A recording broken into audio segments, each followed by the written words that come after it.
उत्तर Kumar case में उत्तर कुमार को bell मिल चुकी है। हमारे साथ पीड़िता के वकील अशोक शर्मा जी हैं। आइए जानते हैं इनसे उसके बारे में क्या राय है। सर, आपको क्या लगता है कि उत्तर कुमार को बेल मिल चुकी है? अब आप क्या कहना चाहेंगे इसमें? क्या ये हम लोगों आप लोगों के लिए कोई झटका टाइप का है या ऐसे ही? देखो, बेल और ट्रायल दोनों चीजें अलग हैं। Bail is the description of the court. अगर कोर्ट को लगता है कि कुछ चीजें ऐसी हैं, कुछ बातें ऐसी हैं, अ, जैसे वो कंसीडर करते हैं कि क्या इसकी पहले कोई क्रिमिनल हिस्ट्री रही है, तो there is was no criminal history, तो ये ग्राउंड होता है बेल देने का।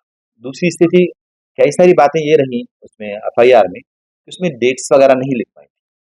और क्योंकि भाव्या को अंदाजा भी नहीं रहा होगा कभी कि that she is going to file FIR against him, तो उन डेट्स को कलेक्ट करे कैसे भी। लेकिन whatever was written by her, वो सही था, सच था, और इसीलिए हम इस बिल को अपोज करने जा रहे हैं।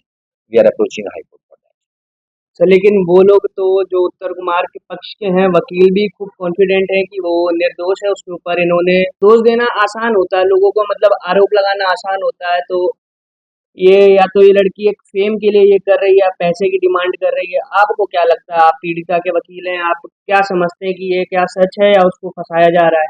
देखो, पीड़िता ने एक भी बार कहीं पे भी नहीं कहा कि मुझे कंप्रोमाइज करना है या मुझे पैसा नहीं मिल रहा। और रही बात ये कि अगर पैसे की कोई बात आती या फेम लेने के लिए वो कुछ करना चाहती, तो उनके साथ रहती, उसको तो फेम मिल रहा था। उसकी तो वीडियोस बहुत अच्छी वायरल हो रही थी, उसके तो सॉन्ग्स अच्छे ढंग से चल रहे थे।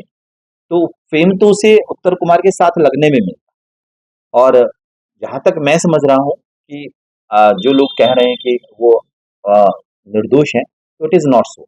उत्तर कुमार के साथ तो वो 5 साल से रिलेशन में थी। मतलब ये जो केस चला, ये 5 साल बाद इन्होंने एफआईआर किया, तो 5 साल पहले क्या कर रही थी? जो इन्होंने अब एफआईआर किया, अब इनकी आँख खुली। देखो, पहली बात तो लड़की ये स्पेंसर थी, मीन्स कुंवारी थी। तो एक कुंवारी लड़की को रेप का एलिगेशन लगाने में कई बार सोचना पड़ता है। उसने भी बताया है कि वो डर के मारे, शर्म के मारे और उसके इन्फ्लुएंस की वजह से एफआईआर दर्ज नहीं कर पाई, हालांकि उसने कोशिश कई बार की। तो ये स्थिति रही थी। और अभी भी बहुत टफ रोड है उत्तर कुमार जी के लिए। तो I suppose that definitely he is going to be convicted in this case. लेकिन उत्तर कुमार की शादी हो चुकी है, उसके बच्चे हैं, उसकी भी शादी हो चुकी है। तो मतलब पीड़िता इतने इतनी देर रिलेशन में रही, उसके बाद उसने केस किया। देखो, उत्तर कुमार जी ने जहां तक मैं इंफॉर्मेशन कलेक्ट कर पाया, तो अप टू 2024 अपनी पत्नी को कभी पब्लिक नहीं किया।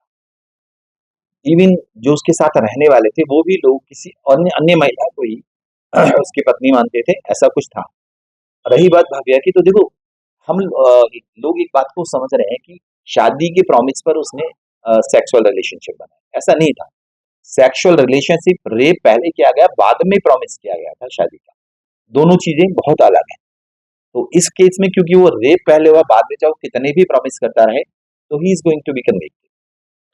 हम लोगों ने उत्तर कुमार के वकील से भी बात करी, लेकिन उन्होंने बोला कि पीड़िता के पास हमारे खिलाफ कोई भी सबूत नहीं है, वो एक भ्रम फैला रहे हैं, एक र्यूमर फैला रहे हैं हमारे लिए। तो इसमें आप क्या कहेंगे? क्या आपके पास कोई मजबूत ठोस सबूत हैं या तो ये हवा चल रही है? देखो, रेप केसेस में मैं फिर से बताऊंगा, रेप केसेस में the statement of victim is sufficient. Rape जिस लड़की के साथ किया वो सफिशिएंट है, उसका कोई गवाह होता नहीं है। ये बंद कमरे में ऑफेंस किया जाता है, छुप के ऑफेंस किया जाता है, पब्लिकली तो कोई कर नहीं सकता इसको। तो the statement of the victim is sufficient but it should be reliable. Court को लगना चाहिए कि हाँ, ये रिलायबल। तो अगर हम ये प्रूव कर पाते हैं, only statement of victim is sufficient for us. आप कोर्ट के फैसले से सहमत हैं या आपको लगता है कि नाइंसाफी हुई है हमारे साथ? नहीं, जो कोर्ट ने किया है वो उन्होंने जुडिशियली किया हुआ, और हमें भी अधिकार है। We are going to challenge it. हमें नहीं लग रहा था बेल मिलनी चाहिए, बेल होनी भी नहीं चाहिए थी, हमारे पास ग्राउंड्स थे भी, तो हम तो असहमत है इस जजमेंट से। अब आप आगे क्या सोचते हैं, मतलब वी क्या आर गोइंग करें? To approach High Court. हम हाई कोर्ट जा रहे हैं, बेल कैंसिल करेंगे। जी, धन्यवाद। हमारे साथ मौजूद थे पीड़िता के वकील सीनियर एडवोकेट अशोक कुमार शर्मा। आप सभी लोग बताइएगा आपको इस वीडियो से क्या जानने को मिला। धन्यवाद।